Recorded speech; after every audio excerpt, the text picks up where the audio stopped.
Hello, everyone, and welcome to our course on the voluntary carbon market and its climate change mitigation potential. This series of master classes is organized by the Mediterranean Youth Task Force in collaboration with the Youth Skills Hub of the Education Track of the World Food Forum. And this series will cover several topics: carbon credits, carbon registries, greenhouse gas emissions, Paris Agreement, and many more. Our speaker for this session, which is the second one, is Sanjay Mishr. He is a natural climate solution specialist. And I will be your moderator, Hiba Muhammad from Syria, and I'm PhD candidate at UniBS Italy, and I myself serve as the coordinator of the Mediterranean Youth Task Force. Allow me first to say a few words about MYTF. MYTF is the youth branch of the Silva Mediterranean Secretariat under the umbrella of FAO. Established in 2022, MYTF envisions a Mediterranean forest sector in which the young people can participate and engage effectively and actively through opportunities and the support of their own initiatives. We are eager to facilitate youth engagement in the forest sector through knowledge sharing and capacity building, fostering inclusive dialogue and innovative actions.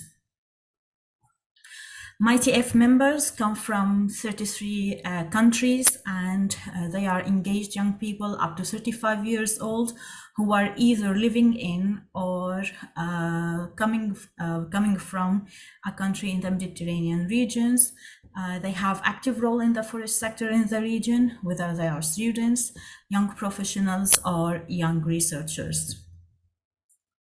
So to be part of this network and share your thoughts, be part of the conversation, we would like to invite you to join this passionate community passionate about change.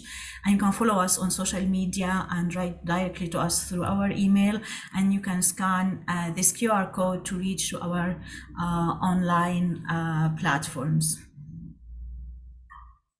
So today's session is the second session of the series that started last week on the introduction of the voluntary carbon market, and it will follow up until April. And this session will cover the greenhouse gas reductions accounted for, how the greenhouse gas reductions accounted for at the project level. And our speaker will be Sanjay Mishr. Sanjay is a seasoned expert in forestry and climate change, currently serving as a full-time consultant in the project and policy team at Callirius Group. His primary expertise lies in nature-based carbon project, due diligence, carbon accounting at the project level, and understanding the interplay between climate policy and the voluntary carbon market. So without further ado, Sanjay, the floor is yours, and you will have 20 minutes for your presentation. Great. Thank you, Hiba. Let me just quickly share my screen. I hope everyone is able to see it properly. So I will just, since the introduction is done, today's topic will be focusing on greenhouse gas accounting, and at project level especially, because greenhouse gases are accounted at different levels. You have organization level accounting, you have project level accounting, at the same time you have accounting in various sectors. So this is the outline of today's presentation. We will be mostly focusing on principles of GSG accounting. We will give an example how greenhouse gases are accounted into reforestation projects, for example. So these two topics we will emphasize much more on, and also we will focus on what are different challenges and solutions in the greenhouse gas accounting, so that we can check that as well. Um, there are more other topics that you can see here on the screen, but those topics are mostly, they will be either covered in detail in the next sessions, or it has already been covered in the past session, and we will just have some understanding of those topics as we go along. Just to let you know a little bit about Callirius, where I work. So it's basically, uh, I mean, we are just in the market where we are trying to connect the private capital with the climate solution, because we know that we need to act today in order to mitigate the effects of the climate change.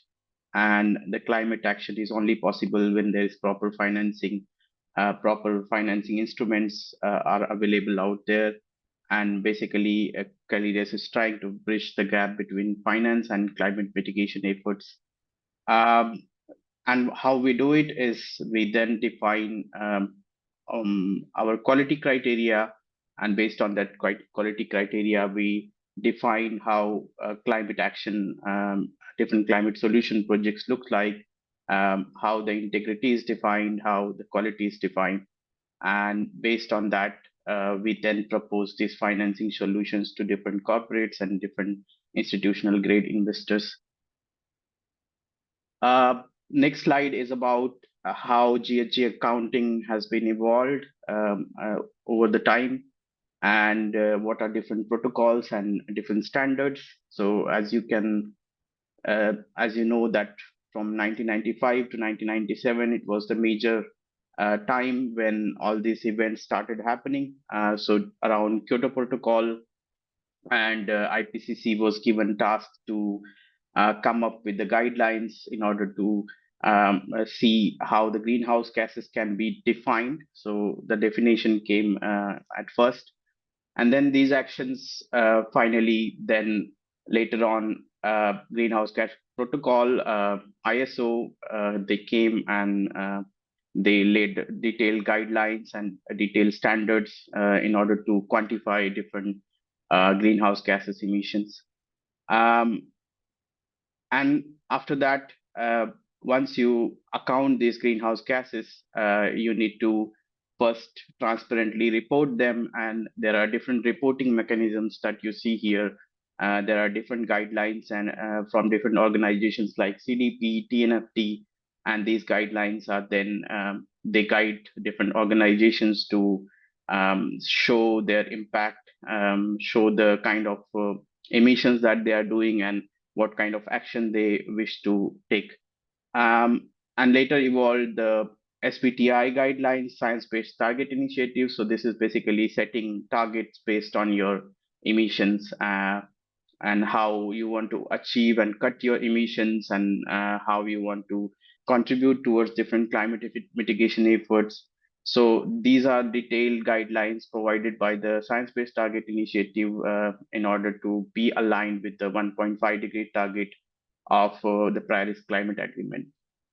And then how, once you build the target, then you need to identify how you are going to offset, or let's say how you are going to compensate or contribute towards different climate actions. And then there comes the role of different integrity initiatives like Oxford Offsetting Principles. There's Integrity Council on Voluntary Carbon Market, and they provide detailed guidelines on what defines the criteria of these things. And climate change and the need for the GHG reductions and removal, as you know, is basically dependent on the emission gap that we see as of now.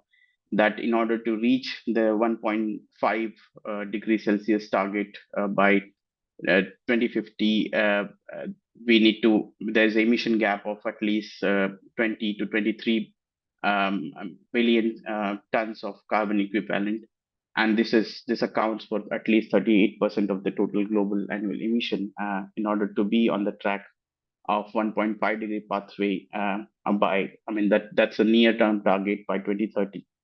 And closing this gap we need to adopt very ambitious mitigation target and phasing out different, as we know, unabated fossil fuels, ending deforestation, and it's not just limited to that, but how nature-based solutions can play a big role into it. As you see in this image, there are different means like protect, improve, and restore different natural ecosystems, and that could contribute to at least around 10 to 11 gigaton of carbon equivalent every year. Importance of the VCM in greenhouse gases and accounting. So with this 1.5 degree scenario, we would need at least 60 billion capital. It has to come from private entities, it has to come from the government entities, and through that, this emission gap is needed by 2030, and at least we would need around 310 billion by 2035 in order to meet this credit demand. So it's a huge gap that you see from on different scenarios if we lay out from 2030 to 2050. So this emission gap is huge, and a voluntary carbon market has a great role to play in it through its reduction and removal efforts through different projects as well. Um, and why we need to invest today? We need to start investing today because this is already a climate crisis, and we see global temperatures are rising, and there are signals, according to the global Stocktake report that was recently launched by IPCC. We see that we are nowhere near fulfilling those targets. So, in order to reach to the net zero goals, we need to clearly on three different demand scenarios that we see for different natural climate solution projects. This needs to be adjusted on different supply level, and this gap is always increasing at different levels. SBTI and VCMI aligned climate strategy and transition plan. So this is something which guides you, which gives you a standard criteria on how to mitigate, how to reduce the emissions within your organization, how to account them, and how to set proper targets. So increasing transparency and accountability by quantifying your emissions properly, by reporting them, setting certain internal carbon prices, taking the responsibility for emissions, and report your achievements through different reporting mechanisms that I explained earlier, and not just neutralizing your emissions by purchasing, by compensating different emissions, but also contributing at the same time to different beyond value chain efforts, in line with as you are reducing your emissions.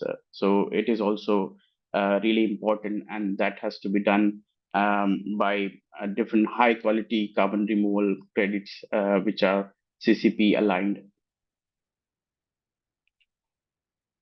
And that's where Callirius comes in, and we help to finance these high quality climate solutions with high level benefits. We try to identify different high quality carbon removal projects using our Callirius quality framework, and that's where we try to fill in the gap. There are different carbon standards and methodologies. I would not go in much detail here because this has already been covered in the past past session, and there'll be more session upcoming where this will be covered. I just want to give you a quick brief look into the evolution of different meta standards. So we already have different private entities, NGOs, which are having their carbon standards, their methodologies, but in order to create the confidence in the supply side of the whole event and also the demand side, there have been different initiatives that are coming up, and these initiatives are giving much more confidence to the buyer and also the project developer in order to raise the bar high, in order to make real climate impact on the ground, in order to socially contribute to different actions, in order to provide different safeguards to the communities, providing safeguards to different environmental aspects. So, and at the same time, on the demand side, you see there's voluntary carbon market initiatives that is coming up, which is providing detailed guidelines on how to make different environmental claims. Um, And then there are different initiatives like science-based target, which is providing guidelines on how to set the targets that is scientifically aligned with the Climate Agreement. And these evolution of these meta standards are then affecting somehow the voluntary carbon market effort, where they are trying to raise the quality of different standards and methodologies, basically. So that's the whole point of this slide. And basically the principles of different greenhouse gas accounting.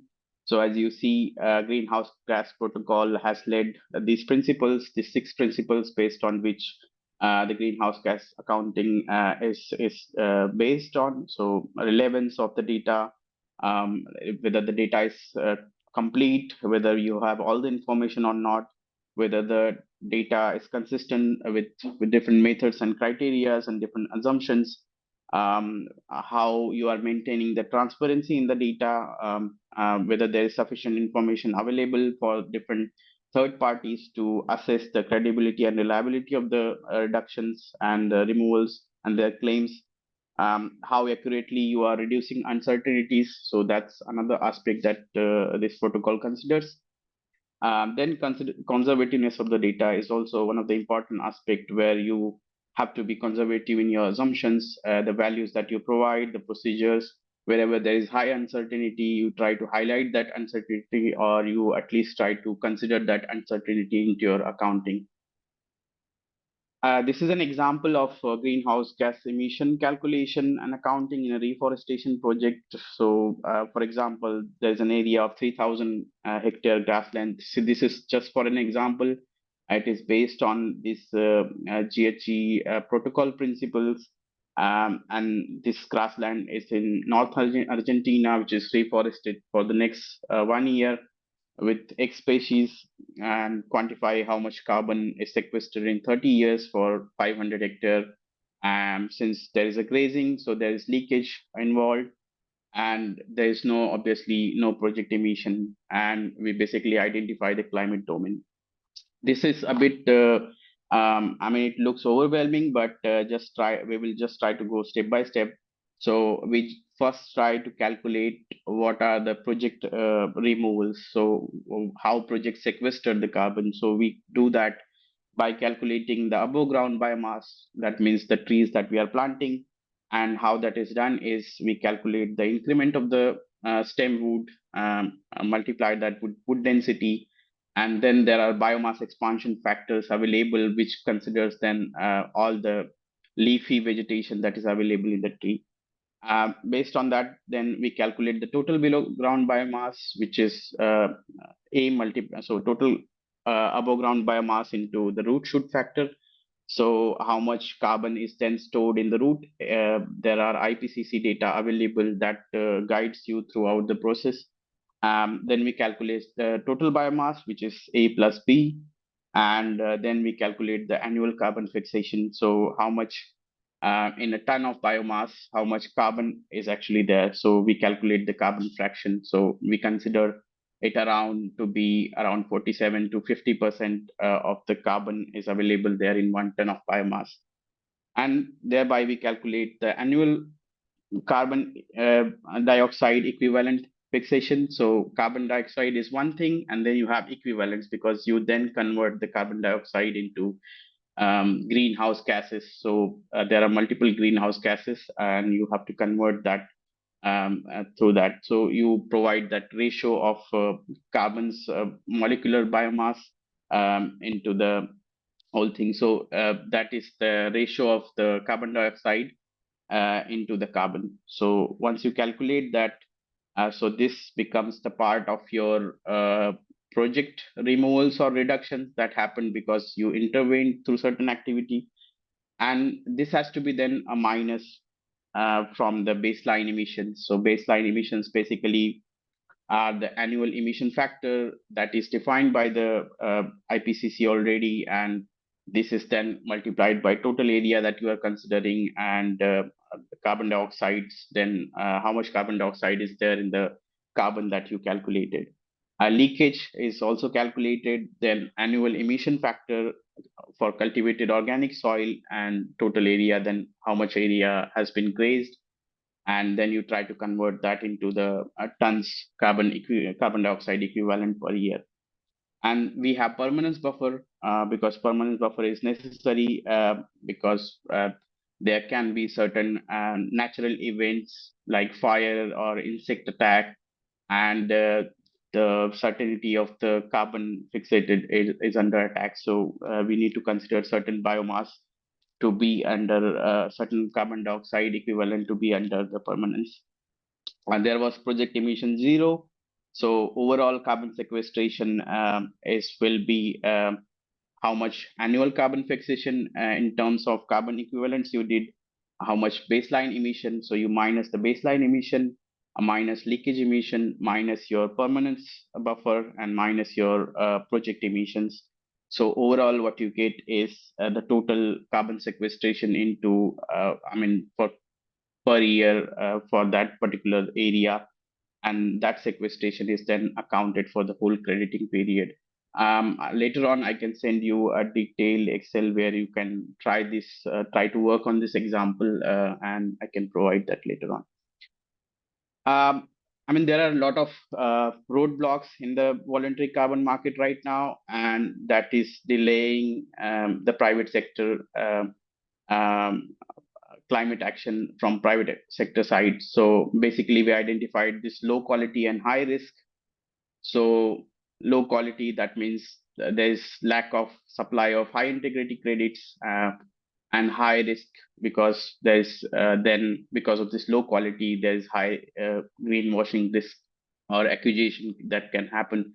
So to avoid this, we need to, greenhouse gas accounting principles lay down a basic criteria on how this accounting should be done, how this accounting should be monitored, verified, and reported properly. And then this intransparency is leading because of the low quality standard. There are not good methodologies, not scientifically backed methodologies, or they lack at least the third party verification, and that's one of the big challenge. And as I was talking before, these are the challenges that we see in the accounting of the greenhouse gases. Mostly, I will focus on leakage, baseline, and permanence, and double counting. Additionality is one of the aspects that we also consider, but that is something which you will learn in the next classes. If leakage, so if you implemented a project and in a certain area, and whatever emission was happening in that area is now happening in a third area, so ultimately this leakage has to be considered. There are project emissions because you implemented the project, you are burning the fossil fuel somehow, because you are irrigating the land, or you are using some motorbikes, or you are maybe using some fertilizers, which is kind of causing the emissions. So those leakage and project emission has to be accounted properly into the final calculations that you are doing. Then there is a baseline scenario. In the baseline scenario, it defines what would happen without the project. So if the baseline scenario is not defined properly, you will see the risk of over crediting or under crediting. Then there is permanence, and this defines the durability of the carbon that is stored in the biomass. And for that, to avoid that, we need to calculate the buffer pool. And the solution for all these issues, all these problems, is then the independent due diligence. So all at different levels, we need to check the projects. We need to thoroughly assess the projects on these principles, on these quality criterias. Then there is double counting and double issuance problem, and this is also, there are a lot of papers happening. In order to avoid this, double counting happens when two projects are together and they are sharing the area, and they are claiming that whatever emission removal or reduction that is generated is shared by both. Double issuance happens when maybe project B goes with that credit and registered on two different carbon standards or registries, and claiming to have issued the same credit or the same impact twice. So this is also another problem where we kind of try to avoid that, and there are different measures then available in order to avoid this problem. And this particular then comes the role of third party, and third party, they are involved in assuring the integrity of the credit. They have a lot of technical expertise in order to reduce the risk, raise the market confidence, and that happens at the standard and registry level, that happens at verification and validation level of the project, and that's the work that these bodies they do. One of the role of monitoring, reporting, and verification, it has a huge role to play in order to see what impact has happened. And now, as we see, we are shifting away from this traditional MRV, which is mostly paper-based MRV, to the digital MRV, where we kind of try to tokenize different issuances. We try to standardize different procedures. We try to digitize all the measurements or the data collection, and different calculations. Different verifications are happening automatically by the third parties, and a lot of registries and standard are taking different actions in order to avoid these issues. And in that effort, as you see, Callirius quality framework, and what we do is we then focus on our project due diligence and continuous monitoring through our third party partners. We focus on to address these impacts of the worst impact of additionality, permanence, robust quantification, sustainable development, co-benefits, different environmental and social safeguards. We try to check them. We thoroughly monitor the project at different levels. We check how the project is performing through our DMRV partners. And these are some of the efforts which would then, in conclusion, I would say that these are very necessary to take care of. These are the skills that you learned during this session. So mostly we learned about the importance of GHG accounting, importance of VCM and greenhouse gases reductions and removal, principles of GHG accounting, basics of GHG accounting at project level, different challenges and solutions that you will again learn in the next sessions in more detail. Thank you so much. Next would be then I can open the next session, which is another 20 minutes. I'm like 2 minutes late with my presentation. So this brainstorming session, I would focus on the topic of greenhouse gases emissions and removals. And we will consider afforestation and reforestation projects in your area. And we will try to mostly discuss around the challenges that you see which are associated with this topic especially, and you can maybe provide some of your experiences, some of the with the suitable examples or case studies in your area. And maybe you can, if you have some solutions which we could brainstorm, you can provide those solutions and those strategies to overcome these challenges. We could also delve into the impact assessment, different feasibility for different geographic and economic conditions. So anyone can participate in the discussion, and just focusing on key insights, and you can share your experiences. What if you have any experiences with any nature-based carbon project like afforestation and deforestation projects, and you can share your experiences on what are the problems that you encountered related to this topic, or maybe some other topic as well. And that's fine, because most of the topics are revolving around the quality of the carbon credits generated out of these projects. So the floor is then open to everyone. Hiba will just quickly explain you what are the ground rules for this discussion then. Thank you. Thank you, Sanjay.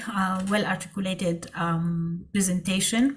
So as you noticed in the first section of this session, your videos and the chat were disabled. So for now, to participate in this brainstorming and discussion session, you can raise your hand, and from our side, we can enable the microphone to you. So to keep the session tidy and neat, so to speak. to avoid any noise disturbance. So for now, I see two people, Diego Florian and Kedar Nepal, raised their hands. So Diego, your microphone is now enabled, so you can speak.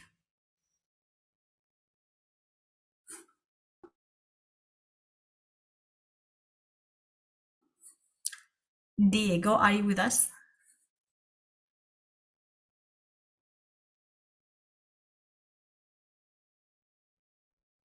Okay. Kedar Nepal. Hi, Hiba. Can you hear me? Yes, clearly. Go ahead. Yes. Yeah. Thank you so much. And thank you, Sanjay, for the nice overview. I have some like practical experience in a case for this biomass calculations and also like some challenges. For example, I do understand that this is crop based and it varies from different crops. For example, like if we take into account of coffee, it's a discussion whether we calculate the biomass for coffee or only for perennials. So I would like to ask you the questions. Do you come across these? And for example, in coffee, there are multiple branches and it's hard to take the samples to calculate the biomass. And I see some of the organizations, they are taking this, like also taking into account the coffee plant for the biomass plus perennials. Some are contesting that no, coffee is not a perennial. I mean, it will be cut after some time and there is no any carbon storage. So we will only account for perennials. So do you have any insights on this? Yeah, I mean, uh, the basic aim of this session was to brainstorm different ideas, and I think you have a very nice question. So basically, whether coffee is considered as a tree or not. So it's a wide discussion that is going on, and if you've seen the IPCC records or different guidelines on different national level inventories, or also the guidelines on how the greenhouse gases should be accounted.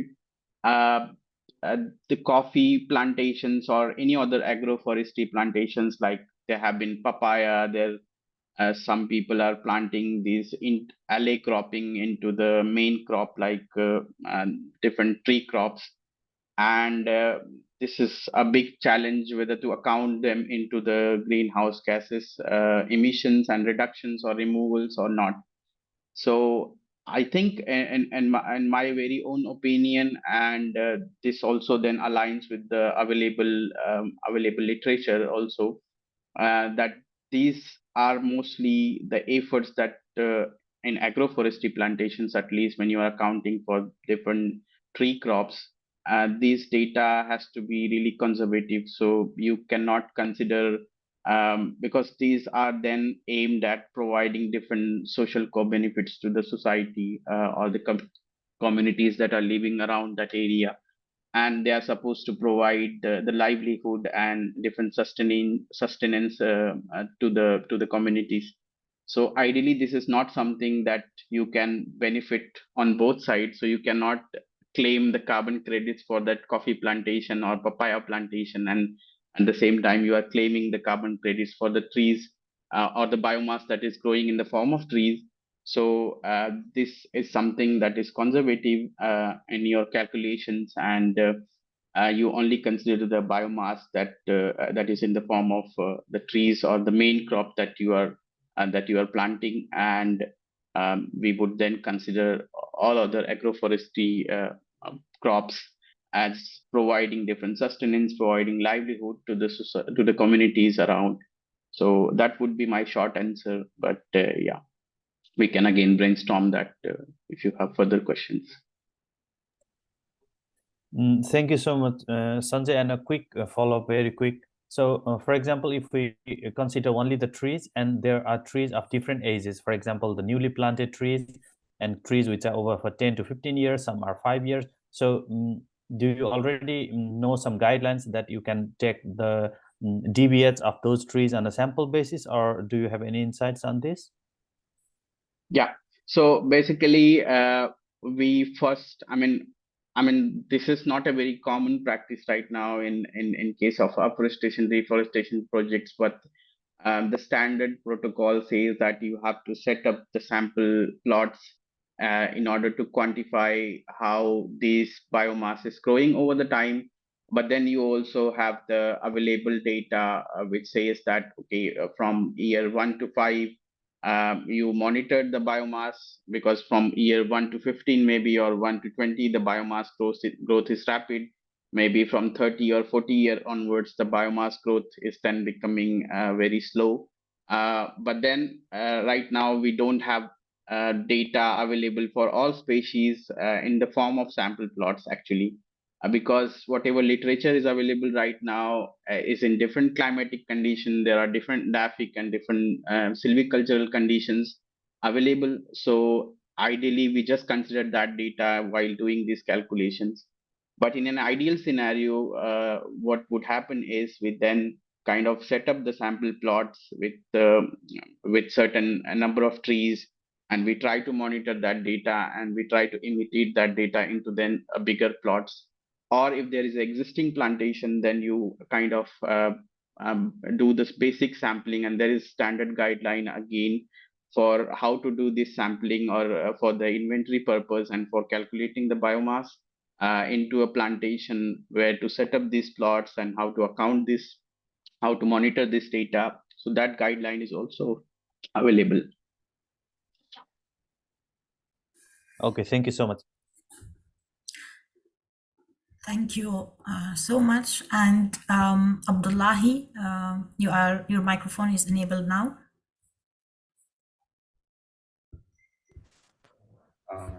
Hello, can I be heard? Yeah, clearly. Okay. First, I believe that afforestation and reforestation projects is really an interesting one in terms of, in my context, in my country, that's in Nigeria, especially under the Great Green Wall Initiative, which but still this project really encountered a lot of significant challenges, like including socioeconomic issues, also environmental condition issues, and funding limitations. So in my opinion, like the solutions such as engaging local communities to select a diverse range of species, to leverage innovative funding, and also to employ advanced technology can profoundly impact these emissions, and also to bring socioeconomic advantage. So, however, I recognize that the effectiveness and in terms of the scalability of the solutions can be very considerably based on the local context and necessity in terms of adapting, and also the sustainable strategies that should be included. So, but my question is, what do you think can be integrated in terms of the local context, in the needs and preference into this reforestation project to ensure maybe a long-term success in sustainability? Yeah, very good insights, and this is what is happening. And you just laid out the whole scenario of reforestation projects, where it is detached from the local context. And I mean, I see projects from different countries, afforestation, deforestation projects mostly. And we then, I mean, at Callirius also, what we do is then, because we have to connect the finance, we have to give the exposure to the project developer, to the investors, to the credit buyers. And so what we do is we kind of give equal priority to the co-benefits. So these co-benefits are not just the sustainable development co-benefits, but these co-benefits could be the environmental co-benefits, biodiversity co-benefits, and this then, how does this co-benefits they generate? They do not generate by planting some eucalyptus which is coming from Australia, or from somewhere, some clone variety, and you are planting that into your local context or local climatic conditions, which is not suitable, which is just giving maybe 15-year, 20-year rotation period, and after that it has bad effects on soil, it has bad effect on the biodiversity. But I think the local knowledge that people have regarding trees, regarding the planting condition, regarding how to maintain these trees over a longer period of time. So we need to decide our reforestation, our forestation strategies by including this local knowledge into our project planning. And we see that there are a lot of projects, and there is a lot of demand, of course, for different co-benefits, how you are safeguarding the environment, how you are safeguarding the society, and this is only possible so by having this local knowledge introduced in the project planning, introduced in the project implementation phase, and then this helps a lot to the community and also to the biodiversity as such. So we somehow need to encourage an awareness among the society, among the community, that we should not entertain some projects which might give you short-term return, but in long term it will create a lot of problems for you, your community, and also for the biodiversity as well. So I think that awareness is necessary, and preserving that local knowledge is also very important, and how to then transfer that knowledge into these long-term restoration strategies is really important. Okay, thank you for your insights. Thank you. Thank you very much. Ernesto Gonzalez, your mic is enabled, Ernesto.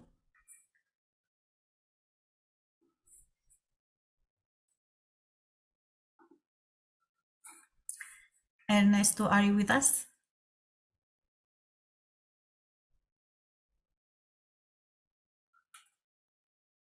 Okay. We will. Ernesto, are you there? Here. Okay. The floor is Sorry. yours. Yeah, thank you. Well, forest fire are occurring in many countries. What could be the approach for a project that prevents these disasters? Is there an example that considers carbon removal or sequestration? What's your opinion about? Please. Yeah, thank you. And that is a big concern, as I showed you, that permanence in terms of nature-based solution or nature-based carbon projects is a big problem right now, and a lot of corporates and a lot of companies who are buying these carbon credits in order to compensate their emissions, or let's say contribute to different climate action efforts, are hesitant to invest into such projects because of this permanence issues. And this permanence issue you will not see into the tech-based projects, for example, because there you see direct air capture, or let's say enhanced rock weathering. And these projects, they store the carbon for at least, 1,000 year, or some at least for 10,000 year in period of time. So how we can avoid these issues, it's a big discussion, of course, but I can give you a short idea maybe, or briefly I can explain that maybe. So and this then again relates to the first question, because uh, you have seen the forest fire into eucalyptus plantations, or let's say pine plantations somewhere in Spain or Portugal. And I have seen that, and this monoculture, they are very much prone to these fire incidents, and it is really unavoidable then in order to mitigate these fires.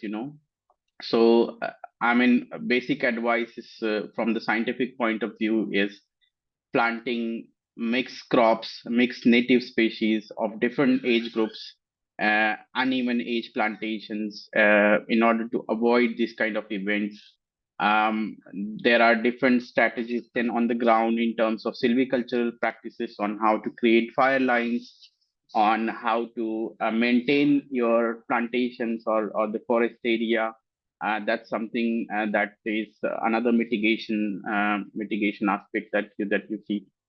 And apart from that, these all projects nowadays they have this buffer pool. So whatever quantified fixation of carbon dioxide that you have done, a certain amount of credits will be then reserved as a buffer pool, so that in case of these kind of events that occur in the future, you kind of can compensate with these carbon credits in the buffer pool.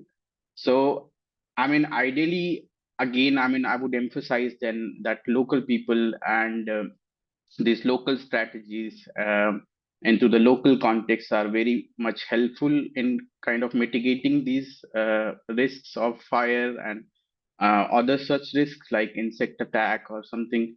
And this has to be then thoroughly assessed while you are doing the feasibility study of your plantation, right before even you planted them on the ground, and involving them, monitoring your plantation properly, creating different risk mitigation protocols would then definitely help us in avoiding this kind of risk. But at the end of the day, if there is a fire, there is a fire. You you can't do much. But rather than waiting for the fire to happen, you kind of start taking different actions, start taking different preventive measures, which would avoid these kind of incidences. Thank you, Sanjay, and thank you, Ernesto, for your question. Dr. Dash, your microphone now is enabled if you want to ask. Am I audible, sir? Sanjay, sir? Yes, clearly. Yes, you are audible. Okay, thank you, sir. It was really one informative one. Sir, one thing I want to know that greenhouse gas accounting, when you did, one term was there, permanence buffer. I have a doubt regarding that, sir. What about permanence buffer calculation and what is actually the thing? Yeah. So as I just told you that permanence buffer is needed because I mean, I would give you the example of your bank account. So what you do is Okay, when sir. you are earning, you are making money, you are putting it into savings account. But then in order to secure your financial plans, you kind of take some amount, put that into a fixed deposit, or let's say you put it into a term deposit, and you kind of do that because you want to be better prepared in the future for any other financial emergencies, and you kind of then utilize those credits or that money, for different purposes to solve different problems. In the same way, in carbon projects, what we do is whatever annual carbon fixation that you do, so basically whatever carbon that you have sequestered after reducing the baseline emission, leakage emission, you kind of then assess, and there is a protocol, of course, from different standards. Carbon standard, they tell you briefly how to account these buffer pool, and that depends on not just natural risks, but there are different external risks, there are different internal risks, and then you kind of give that rating, and after that rating you get certain points, and these points are then converted into the percentage. So that much percentage of credits will be then reserved by the registry. So you ideally cannot sell that credit unless you request, because there's some incident happen like fire, and because once fire happens, whatever climate action or climate impact has happened on the ground, it actually vanishes, because then with those carbon credits, certain companies has already or they are going to, or they have already compensated their emissions. So ideally, if you compensate emissions with certain carbon credits which doesn't exist on the ground, or there is no climate impact on the ground, then how it can be demonstrated. So for such incidences, the standard practice is to then reserve at least 10 to 15%, and then this is again, it varies with the standards, different carbon standards. 10 to 15%, 20% of the carbon credits are reserved as a permanence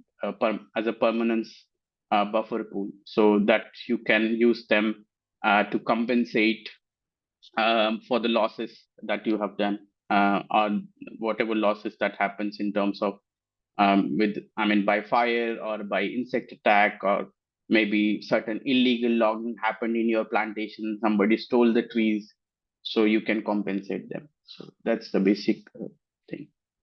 Thank you, sir. Actually, what you told, that example of saving account and fixed account, I am very happy. But this thing I already did, sir. Last 5 years, I am working with carbon stabilization in soil. But in soil, sir, I worked with 5 different kinds of soil, which experiencing same year of experiment. But still, sir, because so many factors in soil, pedological environment means it influence for carbon sequence, means fixed amount means that recalcitrant pool we are getting more or less different due to so many factors. So in that case, as you told, that permanence buffer by considering 10%, can it be, sir, it will be acceptable, or we can go for any other percentage value? I'm not sure which standard you are following for to calculate your soil organic carbon. But I whatever methodologies at least I know, like for example, there's Vera methodology. There's also ISO methodology to calculate 14,064 Part 2 to calculate these carbon removals from the soil. But they have this detailed permanence risk buffer calculator. So in this risk buffer calculator, what you try to do exactly is you then consider, because it has set of questions and you have to kind of provide the rating against those questions. And this is a standard procedure. So if you, I can send you the link as well in the chat.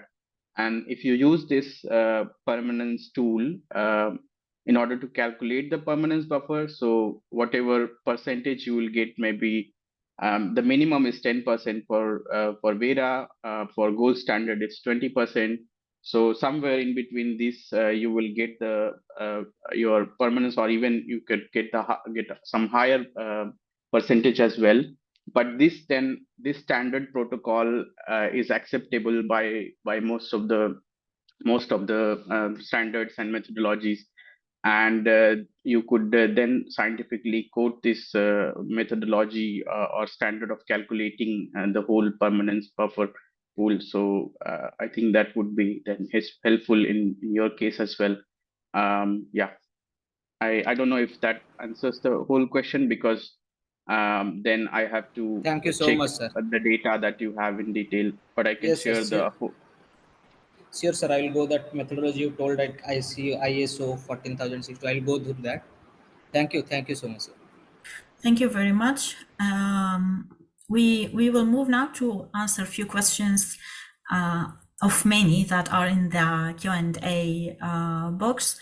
So the first question from Matthias, why the permanence buffer is considered standard 10%, since the area is in a tropical dry forest and is previously grassland. Probably there is quite a chance for natural risks as fire, and even more if the ARR project consider a monoculture plantation scheme. Why 10%, not more, not less? Yeah, good question. As I told you, that it was just an illustration that I showed you, and as I just explained in reply to the previous question, that the minimum that is considered for Vera standard is 10%. And of course, if I go through the Apollo non-permanence risk calculator, I would get different scenarios. And when you are answering those questions into the tool, you kind of start grading the answers from with different labels. So you rate those. Some are 5, some are 10, some are in terms of percentage. So at the end of that calculation, you will get the exact number. So whatever I quoted in the presentation, it was just for an example. But of course, if if there are adverse climatic conditions, if the soil is not good for the growth of the trees, if if the rainfall is not enough, if the species that you planted is not suitable with the climatic condition and soil, then of course this rating would go high, and certainly the percentage would then go high. So I mean, ideally these projects then are from 10 to 20%, and that's what they show in most of the project, but it can go high, even higher than 20%. But then you have to see, if it is going higher than 20%, then you have to see how and where you need to adapt your strategy, your land use intervention. So once you adapt those land use interventions, and once you provide the rationale behind those interventions, then you kind of try to reduce that risk. But higher than 20%, or higher than higher than 20% is of course not acceptable by any methodology or any standard, because it has to be less than that, and then that only can be considered by different companies or by different investors who want to invest in your project or buy your carbon credit then. Thank you very much. And we have 4 minutes left, so we will take only one question. And this is a question from a question about the data used for accounting carbon. Is there any data driven from remote sensing?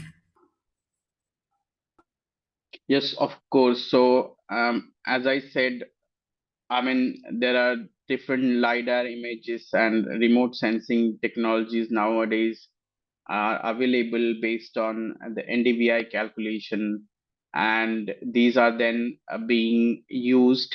And of course, when I say this, the use of technology is becoming so much prevalent into this whole market. Is then we need to also then validate the use of this data along with the ground data, because most of the time what you see from the sky is not always true, you know. So you can calculate the canopy, you can calculate even the bole biomass, you can calculate most of the part of the tree, and you can calculate how much carbon is stored in the tree. You can also see from the sky with different satellite images and LiDAR images that what's happening surrounding the forest, what was the baseline scenario, how much emission was happening.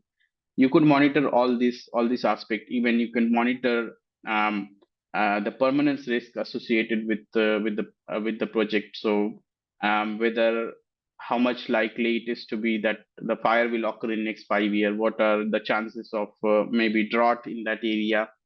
So all these aspects can be monitored using this data. And I mean, I'm not expert into the GIS and remote sensing, but there are a lot of open source data that is available from Google Earth Engine, that is available from NASA, and also from European Space Agency, which you can utilize in order to, I mean, you can simply open QGIS, and if you have the the shapefile and the other aspects of the area, you can try calculating these simple things into this.